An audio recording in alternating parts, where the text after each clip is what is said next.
Students, today we will deal with the topic density of states in a quantum wire or it's a one dimension. Already the previous sessions we done for 3 dimension and 2 dimension. So continuation of that we are going to have a one dimension. Now we are going to take an electron which is just going to be moving in a one dimensional region. Like let me take the one dimensional region along x axis with the coordinates starting from x is equal to 0 to x is equal to L. So the electron is confined to move along only one axis which is equal to x axis. Now the radius vector for this particular particle will be given as m square is equal to nx square. The previous 3 dimensions and 2 dimensions we would have taken the same equation as n square x equal to nx square plus ny square plus nz square for 3 dimension. For 2 dimension we took the same expression as nx square plus ny square. But right now we have this as a 1 dimension, so we are going to take it as n square is equal to nx square. Now the number of available energy levels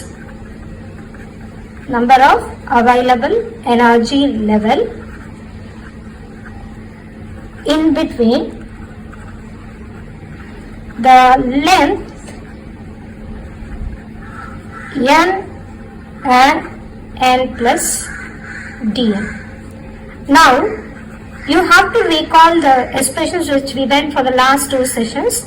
We took the 3 dimension unit volume to be a unit energy level, and in 2 dimension we took unit area to be the unit energy level, but right now it is 1 dimension, so unit length to be unit energy level. So what is just going to be the length? That is just going to be a question. Now we are going to take 2 energy level, one to be n, the other to be n plus dn. So one is of length n, the other one is just going to be for n plus dn. Now we can write this expression as n plus dn minus n. How? This is a larger length. Take this as an origin. From here to here I will be having a length n, and when I am just going for the higher level it will be n plus dn. Like how we took in 3 dimension 4 by 3 phi n plus dn the whole cube minus 4 by 3 phi n cube, because it's a difference between the volume. Similarly it's difference between the length, which is nothing but higher energy level. Take a lower energy level n and then the higher energy level which is going to be n plus dn. So you will be having n plus dn minus n. Now what we are going to do right now is we are going to take this simplification of this equation. So this will become what? dn.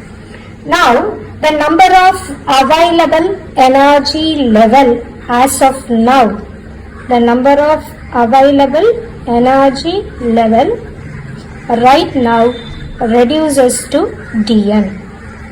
Right now reduces to dn.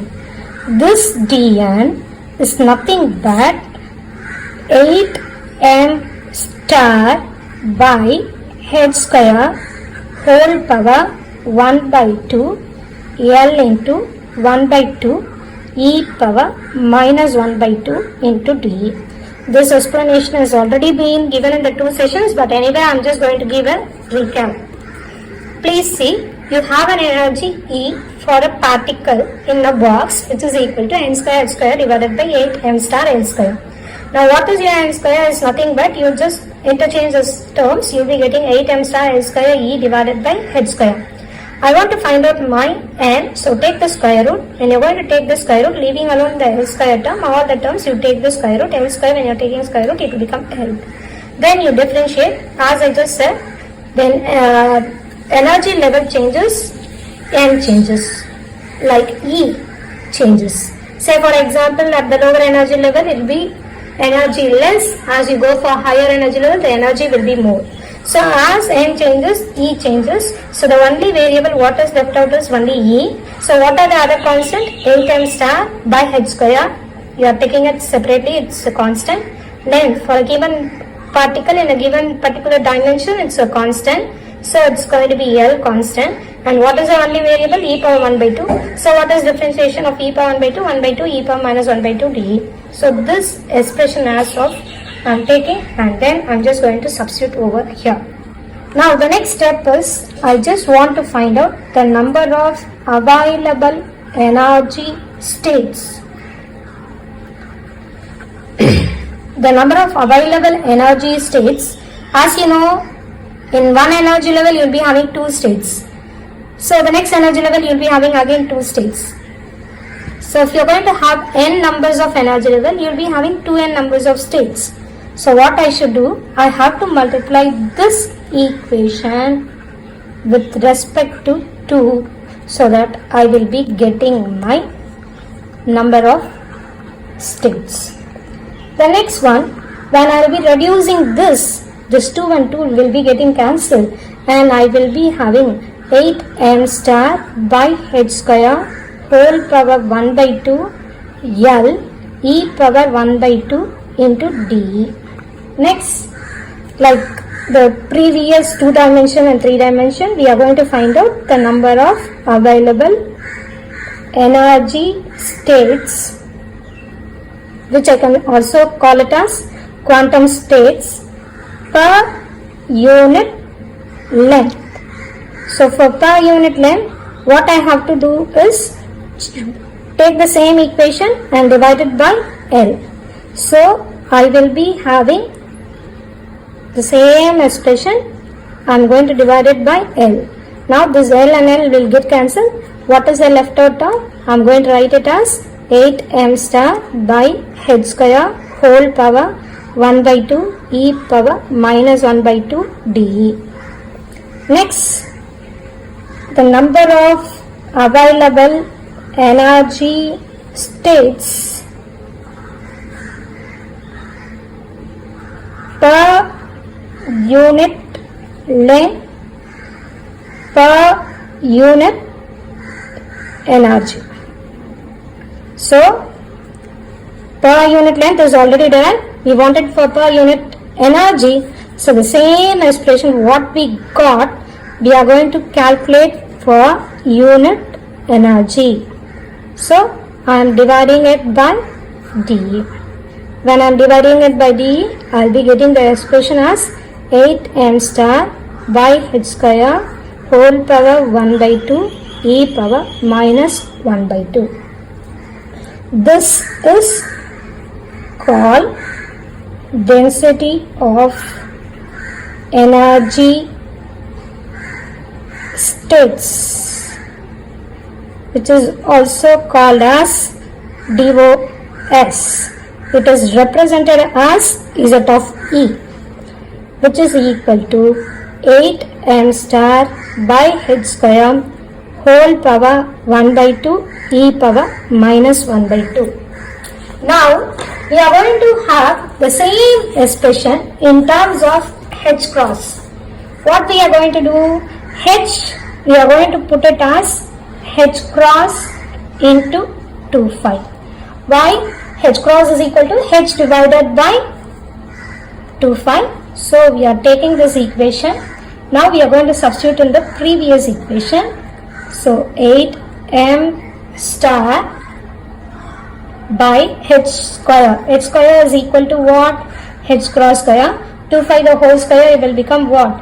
4 phi square. The whole power 1 by 2 into e power minus 1 by 2. Now when you are going to take it from the square root, if you are going to simplify and then take it, this 4 and 8 will be getting cancelled.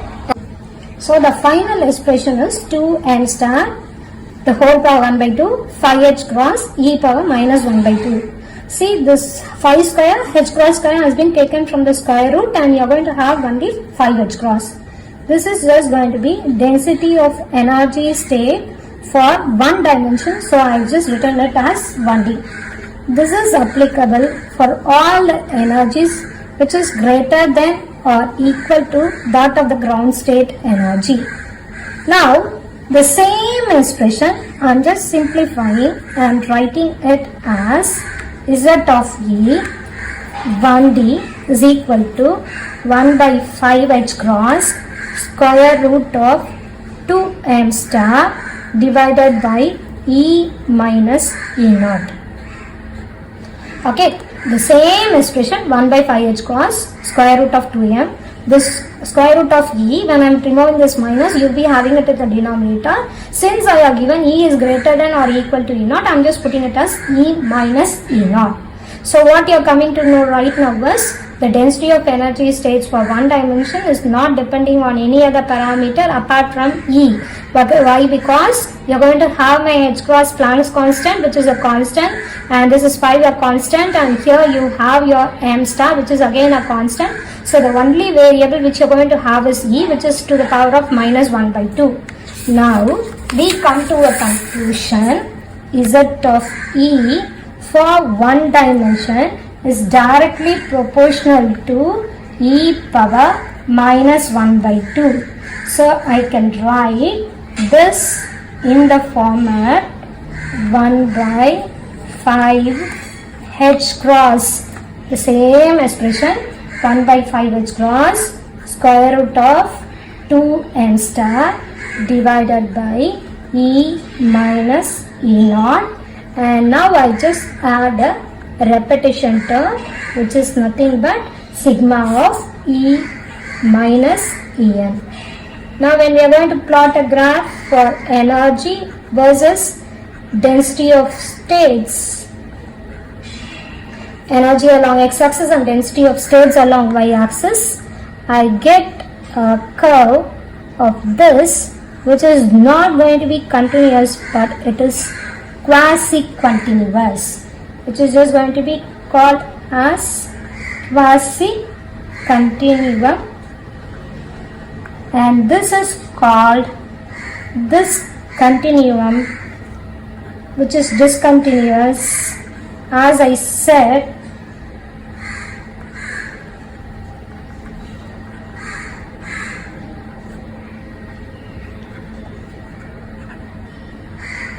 Bank law singularities. Why?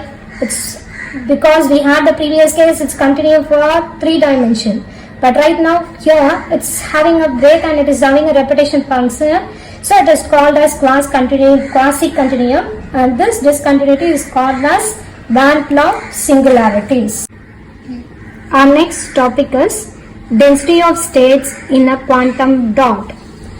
Like one dimension, the density of state do not form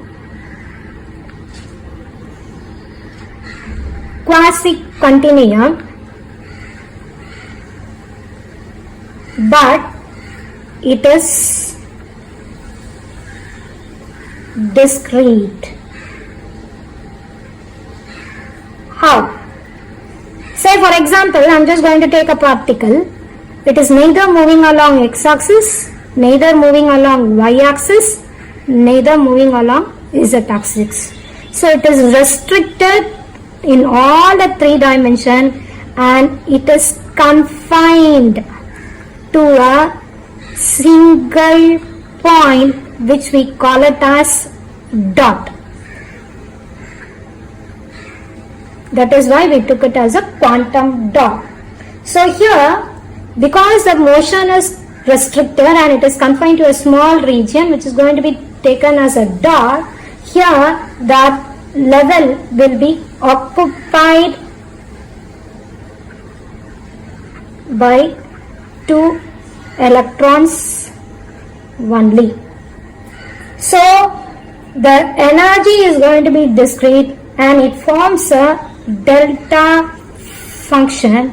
So the density of states, which is Z of E for 0 dimension, is equal to 2 into square root of E minus E naught, where this 2 accounts for Pauli's exclusion principle. We know very well, we will be having plus half and minus half, that is accounted for this 2, and right now the delta function could be written as summation over n 2 into delta of square root E minus E naught. So this is the expression which we have for 0 dimension, and when the energy graph is plotted along x-axis and density of states along y-axis, we have this as a discrete nature. You have a particles which is just going to be having upspin and downspin, which is just given in this equation and represented in the graph. A comparison of these 3 dimension, 2 dimension, 1 dimension and 0 dimension is just shown here. And right now this is the number of degrees of freedom, confinement dimension, quantum structure and the density of energy state graph.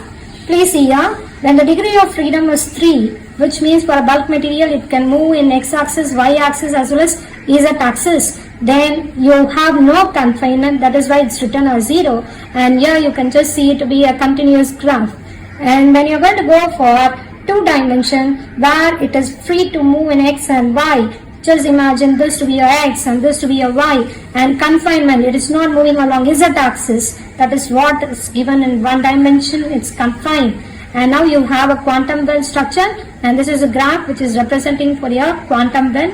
Coming for the quantum via 1 dimension, you have the particle restricted to move only in 1 dimension and it is confined in other 2 dimensions. Then it forms a wire where it is moving only one axis, which is x-axis, and this is just going to be representing your density of energy state graph.